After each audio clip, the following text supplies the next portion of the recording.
21세기에 왜 십계명입니까? 라는 제목으로 하나님 말씀 함께 나누겠습니다. 여러분 2024년 어떻게 살기로 계획을 세우셨습니까? 2024년은 어떻게 살아야 할까요?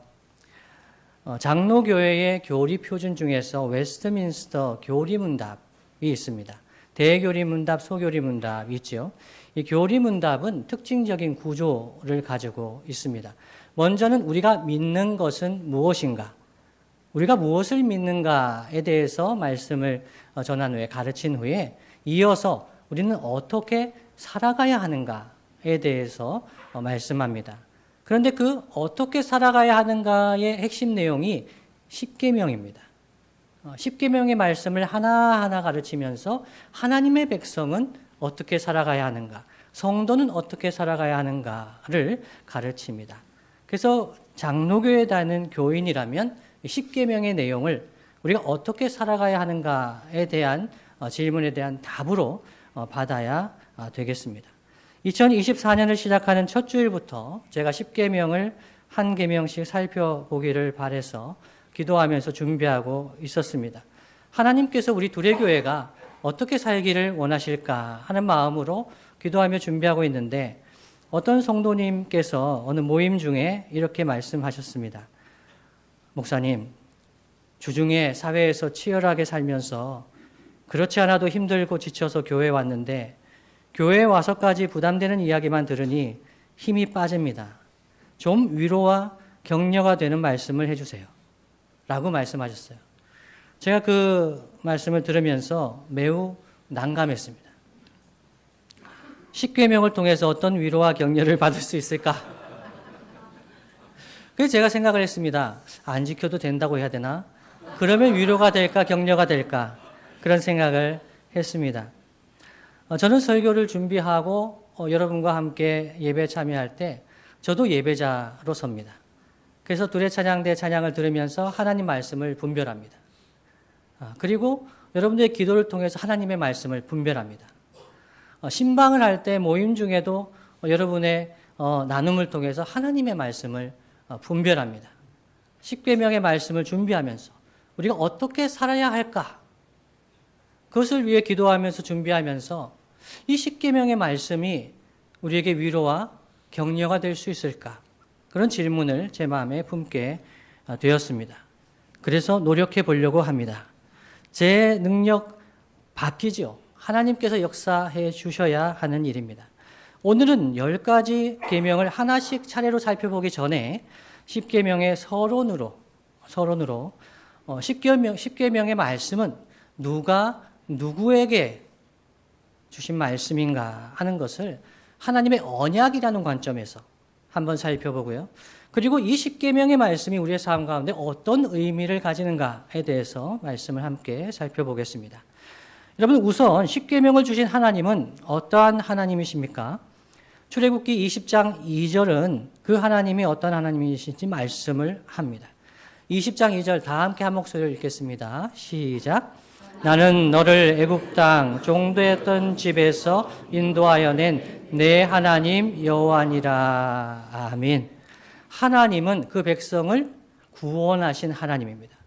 애굽 땅 종되었던 집에서 인도하시고 구원하신 하나님, 그 하나님이 우리에게, 하나님 백성에게, 이스라엘 백성에게 말씀하시는 것이죠.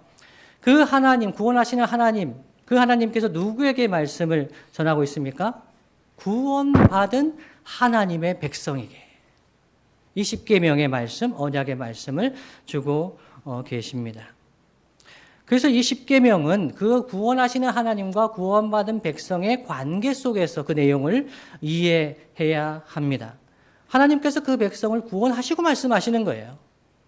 이 말씀을 지키면 너희를 구원해 주겠다가 아닙니다. 이 말씀을 잘 지키면 너희들을 세계 열방 가운데 내 백성으로 삼겠다도 아니에요. 하나님께서 약속하시고 아브라함을 통해서 조상들 통해서 약속하시고 그 약속을 신실하게 지키시면서 그 백성을 사랑하셔서 구원하시고 하나님 백성 삼으시면서 하나님 백성은 이렇게 살아야 한다라고 말씀해 주신 것이 이 십계명이죠. 그래서 이 십계명의 내용을 이해하기 위해서 이 십계명을 언약, 서약이라는 관점에서 한번 살펴볼 필요가 있어요. 여러분, 우리가 일상 속에서 경험하는 언약, 서약 중에 결혼 서약이 있습니다. 여러분, 결혼하신 분들은 결혼 서약 하셨죠? 예, 결혼 서약 안 하고 결혼하신 분 있어요? 피해 보려고. 이 서약은 안 하고 피해 보려고 하신 분들도 있으십니까? 예, 있으실 수도 있어요. 제가 한번 상기시켜 드릴게요. 결혼할 때 어떤 서약을 하는지요. 오늘부터 한평생 50년이면 좋겠는데, 뭐 이렇게 기한을 정하면 보험도 기한이 있는데, 한평생 길이 사랑하며 기쁠 때나 슬플 때나 강건하거나 병들거나 부유하거나 가난하게 되는 모든 경우에도 존중히 여기며 도와주고 부부의 신의와 순결을 굳게 지키기로 하나님과 여러 증인들 앞에서 서약합니까? 예라고 하셨죠. 결혼하신 분들. 이거 내용을 알고 하신 건가요? 사랑하니까 눈이 멀어버린 거죠. 이 사랑하는 사람, 이 사람하고 내가 한 개 가겠다는 거죠. 이 내용이 다 보이지가 않아요. 그런데 한 가지 분명한 거 있죠. 내가 이 사람 사랑한다는 거예요. 그리고 이 사람도 나를 사랑한다.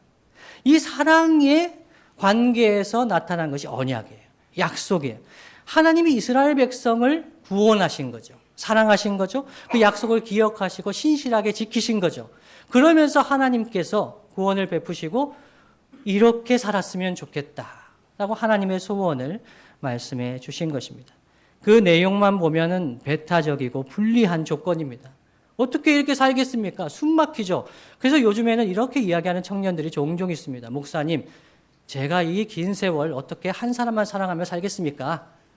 많은 사람을 사랑하면서 이렇게 살아야 되지 않겠습니까? 라고 생각한다면 여러분, 그 사람이 정말 행복할까요? 이스라엘 백성을 구원하셨다. 그 하나님은 어떠한 하나님이십니까? 첫 번째는 하나님께서 그들의 하나님이 되어주셨다는 것. 이것을 기억해야 하겠습니다. 그 하나님은 먼저 그들의 하나님이 되어주셨습니다. 그리고 두 번째로 그들 편에서 그들과 함께 운명을 같이 하신다는 약속을 이 언약의 말씀에 담아서 주고 계십니다. 제가 하나님이었다면 이스라엘 백성을 픽하지 않습니다. 이렇게 얘기했어요. 여러분 혹시 온라인 게임을 좋아하시는 분들이 있으면 게임할 때 캐릭터를 선정하시잖아요. 이길 만한 캐릭터를 선정하시죠. 능력 있고 그걸 믿을 만한 거를 선택하는데 하나님은 이스라엘 백성을 선택했다는 거예요. 왜요? 그 백성이 뛰어나서요? 그 백성이 신실해서요?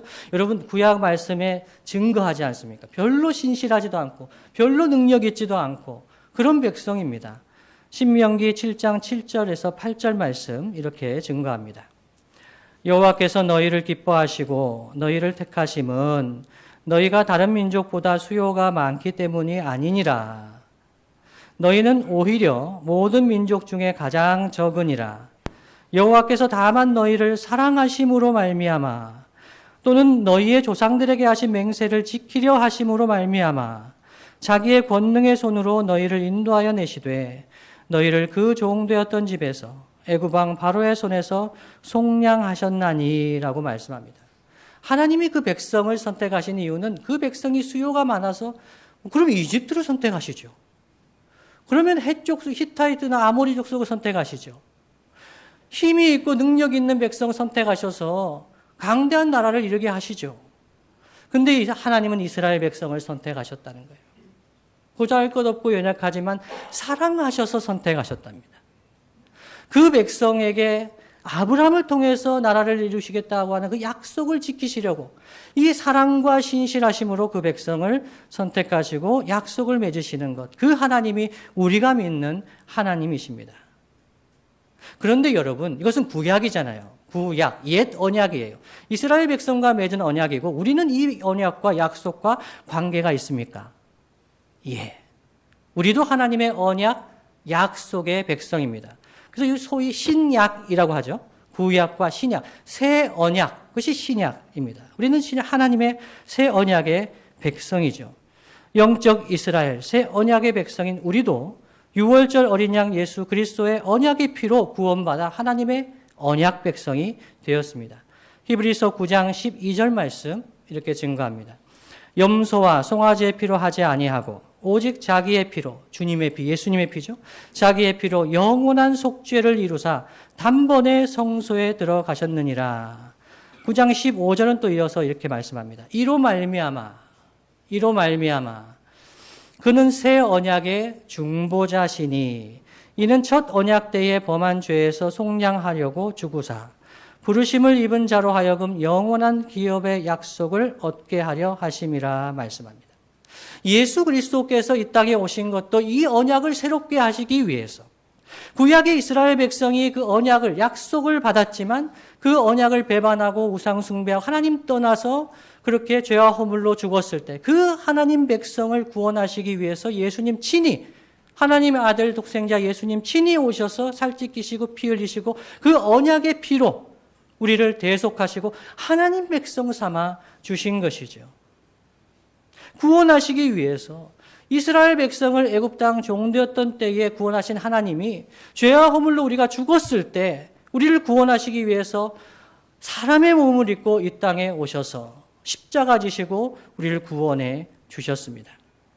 이스라엘을 먼저 해방시켜 주시고 그 사랑을 보여주신 하나님이 예수님의 십자가 대속의 사랑으로 먼저 그 사랑을 보여주시고 우리를 구원해 주십니다. 에베소서 2장 1절 말씀 이렇게 증거합니다. 그는 허물과 죄로 죽었던 너희를 살리셨도다.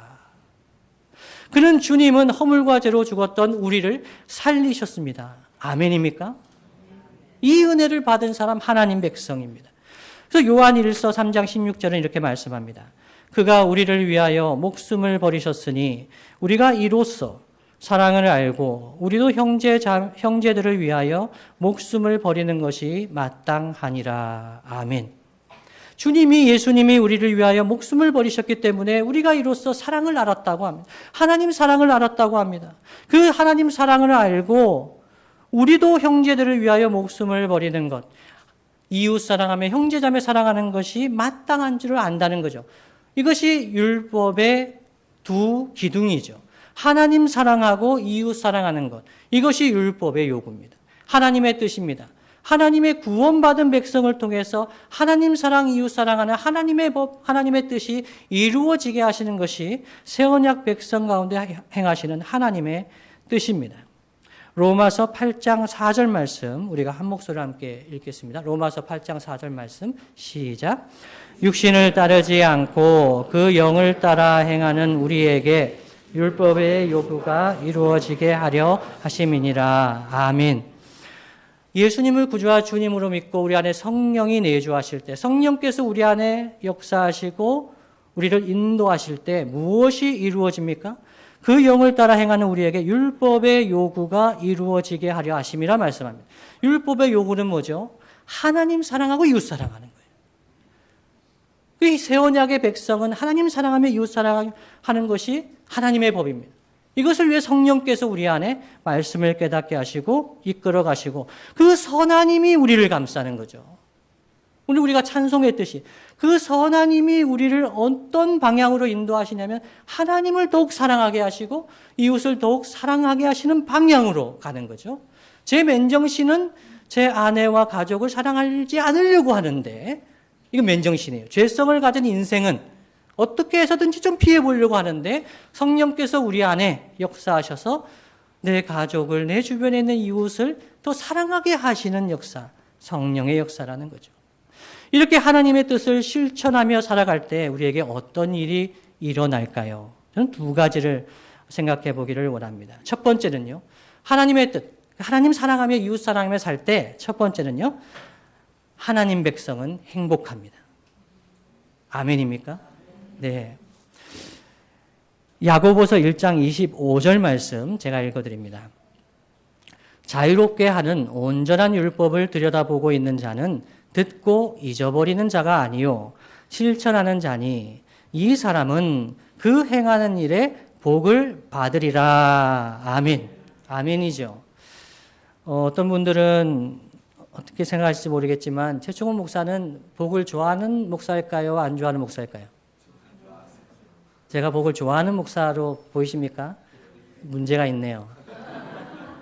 저는 기복신앙을 별로 좋아하지는 않습니다. 이건 여담입니다만은 저는 30이 될 때까지 복을 못 먹었습니다. 왜냐하면 저희 외할아버지가 복 요리를 잘못 드시고 돌아가셨습니다. 지금은 웃을 일이지만 제 어렸을 때는 복 요리를 못 먹었습니다. 근데 복이란 말도 안 했습니다. 그래서 제가 목회를 하면서 복국을 먹었다고 제 아버지한테 말씀을 드렸습니다. 근데 제 아버지가 저한테 귓속말로 중원아, 엄마 앞에서는 복의 복자도 이야기하지 마라. 몰랐습니다. 복 요리를 드시고 돌아가신 걸 몰랐다는 얘기예요. 그래서 제가 어렸을 때부터 복을 못 들었구나. 제가 어렸을 때부터 복 받아라는 얘기를 들은 적이 없습니다. 집에서. 복이란 말이 없었던 거예요. 그래서 제가 목회하면 복국을 먹으면서 이 좋은 건데 그 복을 이야기하지 못한 이유가 있구나 생각했어요. 근데 하나님 백성은 하나님께서 복을 주시죠. 하나님은 축복하시는 하나님이 아니에요. 하나님은 축복하실 필요가 없습니다. 복을 비실 필요가 없어요. 축복은 복을 빌어주는 거예요. 하나님은 복을 주시는 분이세요. 그런데 뭐가 문제입니까? 하나님 외에 다른 것에서 복을 구하는 게 문제인 거예요. 하나님 외에 다른 사람에게서 복을 구하고 다른 기업에게 복을 구하고 다른 어떤 단체에 복을 구하고 내 가진 소유와 내 경험과 그 어떤 것에서 복을 구하는 것이 문제인 거예요. 하나님 백성은 하나님께 복을 구해야 돼요. 첫 번째입니다. 근데 이 복은 우리만 잘 되라고 주시는 복이 아니죠. 이웃을 사랑하라고 주시는 복이에요. 이웃을 복되게 하시는 복입니다. 그것이 두 번째입니다. 이렇게 살 때 하나님 언약의 말씀 순종해서 십계명을 따라 그 길 따라 살 때 첫 번째는 우리에게 복을 주시고 두 번째는 우리를 통해 이웃이 복을 받습니다. 창세기 18장 16절로 19절 말씀 제가 읽어드립니다. 그 사람들이 거기서 일어나서 소돔으로 향하고 아브라함은 그들을 전송하러 함께 나가니라. 여호와께서 이르시되 내가 하려는 것을 아브라함에게 숨기겠느냐. 아브라함은 강대한 나라가 되고 천하 만민은 그로 말미암아 복을 받게 될 것이 아니냐. 내가 그로 그 자식과 건속에게 명하여 여호와의 도를 지켜 의와 공도를 행하게 하려고 그를 택하였나니 이는 나 여호와가 아브라함에게 대하여 말한 일을 이루려 함이니라. 아멘. 하나님께서 사자를 보내셔서 아브라함에게 이삭을 낳을 것이다. 이렇게 말씀하시고 그 사람들이 일어나서 소돔을 향하여 갑니다. 그래서 아브라함에게 말씀하시죠. 내가 하려는 것을 아브라함에게 숨기겠느냐 하시면서 소돔과 고모라가 망할 거라고 이야기를 합니다. 그때 하나님의 언약의 뜻을 다시 한번 아브라함에게 말씀해 주시는 거예요. 18절에 아브라함은 강대한 나라가 될 거다. 천하 만민은 그로 말미암아 복을 받게 될 것이 아니냐. 하나님의 소원인 거죠. 아브라함을 통해서 하나님 나라 백성을 일으켜 세워주시겠다. 근데 이 백성을 통해서 하나님께서 열방에 복을 주시겠다. 이 하나님의 소원이죠. 근데 그 방식이 있습니다. 방법이 있습니다. 그것은 무엇이냐면 19절 내가 그로 그 자식과 건속에게 명하여. 그러니까 아브라함이 그 자식과 건속, 가족입니다. 자식과 가족에게 명해서 가르쳐서 여호와의 도를 지켜 행하게 하는 거예요. 그래서 의와 공도를 행하게 하려고 그를 택했다는 거예요. 그러니까 아브라함을 부르신 목적은 아브라함을 부르셔서 강대한 나라를 이루시겠다는, 하나님 나라를 이루시겠다는 꿈인데 어떻게 하면 그 꿈이 이루어집니까? 아브라함이 그 자식에게, 가족에게 하나님 말씀 가르쳐야 되는 거예요. 하나님 사랑하고 이웃 사랑하는 하나님 말씀을 가르치는 거죠. 그러면 그 자식은 자식을 가르치는 거예요. 그러면서 의와 공도를 행하는 공동체를 세워가는 것이 하나님의 계획입니다. 그 언약이 이루어지는 거죠.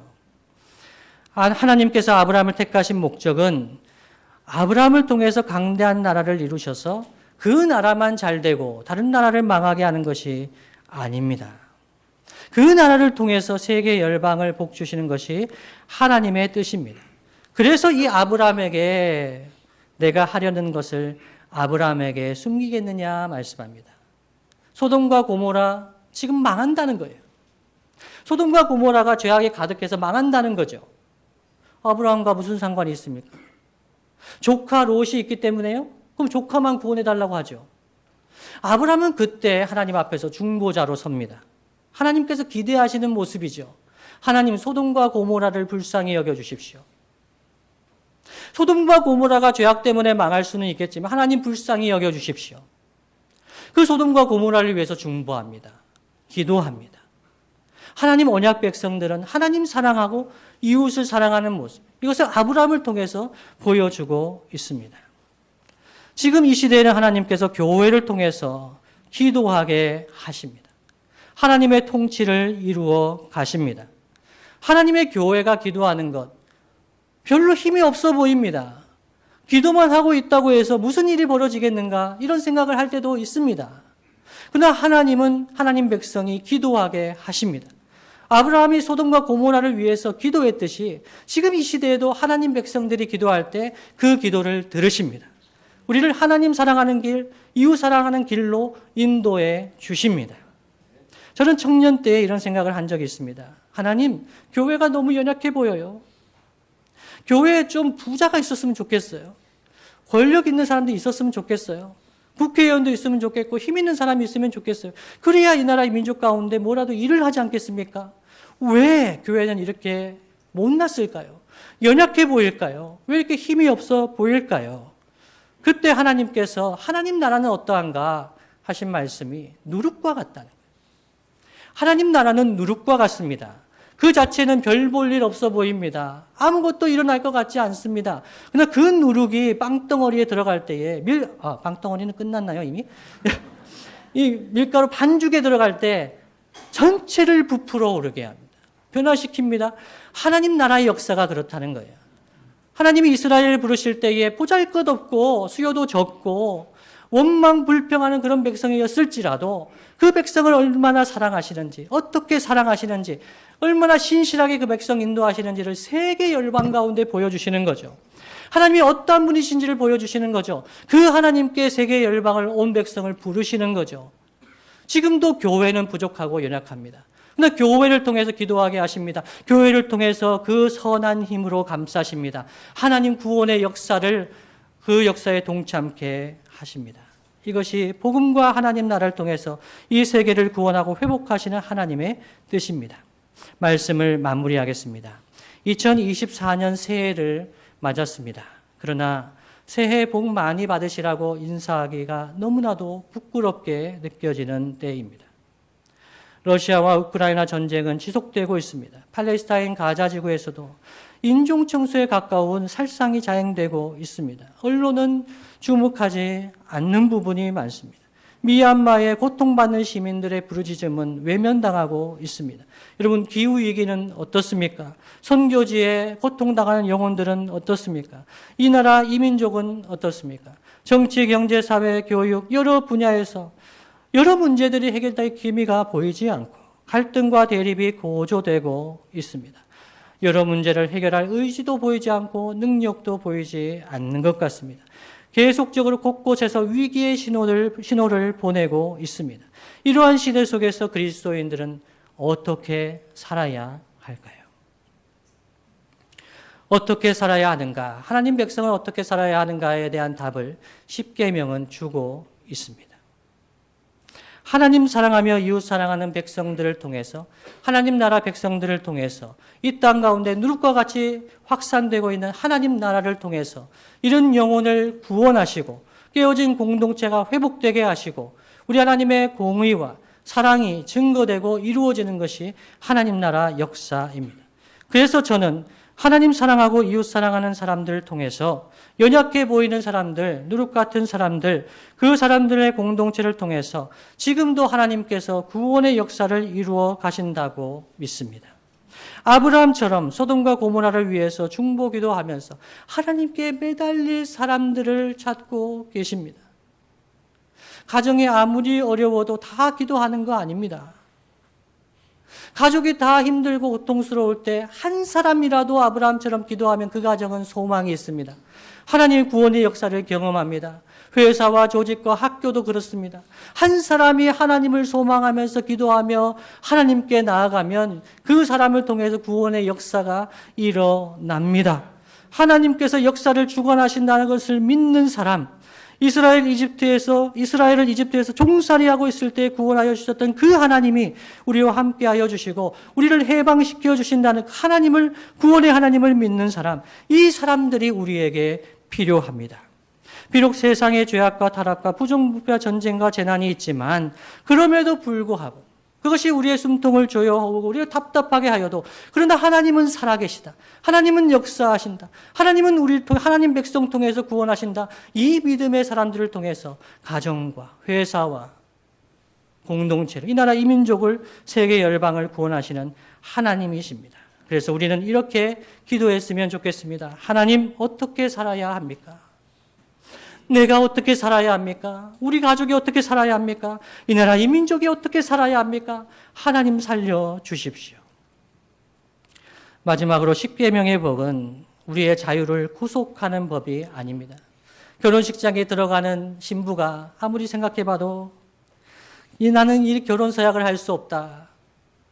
이 인간에게 내 인생을 맡길 수 없다. 그렇다면 결혼할 수가 없는 거죠. 그런데 그 신부가 남편을 사랑합니다. 결혼 서약을 하고 싶어 합니다. 제가 두레교회 와서 주례를 하지 않았습니까? 놀라운 사실을 발견했습니다. 신랑 신부가요, 결혼 서약 하고 싶어 해요. 표정이 아주 밝습니다. 그 서약을 하고 나서 이제 부부가 되었음을 이렇게 너무 기뻐하는 거예요. 왜 그렇죠? 사랑하기 때문이죠. 사랑하기 때문입니다. 하나님을 사랑하는 백성에게 십계명은 자유를 구속하는 법이 아닙니다. 자유케 하는 법입니다. 생명을 주고 보호하는 법입니다. 마치 신호등과 같은 법입니다. 도로교통법, 신호등 같은 경우 여러분 운전하실 때 신호등이 불편한 분들이 있으십니까? 있죠. 저는 과속을 하고 싶은데 목사님, 제가 이런 좋은 차를 샀는데 달리고 싶지 않습니까? 예, 그래서 시속 100km 제한되어 있는데 150km 달리고 싶고, 그렇죠? 예, 이 법이 이렇게 우리 차도 구속하는 것 같고, 나도 구속하는 것 같고, 제약을 주는 것 같잖아요. 근데 그 법을 넘어가면 어떻게 되는 거죠? 우리의 생명과 우리의 안전은 보장받지 못하는 거죠. 하나님 백성에게 생명을 주고 안전을 주고 행복을 주는 법이 십계명, 하나님의 법입니다. 그 하나님의 법의 핵심이 뭐라고요? 하나님 백성은 하나님 사랑하며 살 때 행복하다. 그리고 하나님 백성은 이웃을 사랑하며 살 때 행복하다. 이 말씀이 여러분에게 자유를 주고 소망을 주고 어떻게 살아야 하는가에 대한 답을 주기를 간절히 바랍니다.